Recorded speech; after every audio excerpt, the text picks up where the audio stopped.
Came across a fantastic anecdote while I was researching for my upcoming podcast episode, and I thought I'd share it here. It's about the importance of truth, or rather the dangers of truth. And so I thought, coffee break, I can share it here.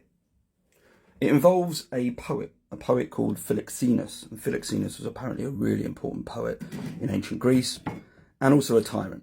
The tyrant in question was Dionysius I of Syracuse, who was in place around the end of the 5th century BC. So that's when this all takes place. Like any tyrant, he wanted to sort of legitimize himself and make himself more than what he was, which was a tyrant.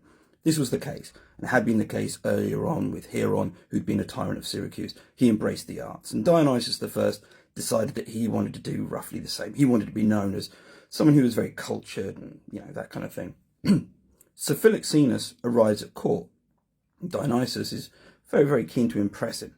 So he has a meal, invites lots of guests, reads some of his poetry, and then asks how it was. What do you think of this poetry that I've just written? Pretty much all the guests are like, wow, just mind blown. Philoxenus has two options. He can either be honest, it was awful, or just go with the flow, as it were. He chooses the former. Philoxenus is then arrested and taken to the quarries.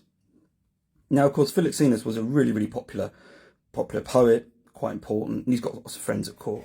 So the friends petition Dionysius and say, you can't do this. Get him out of the quarry. Dionysius goes, well, yeah, okay. So he calls for him back. And then the next day, or a couple of days afterwards, he has a meal again, and he goes, I know what I'll do.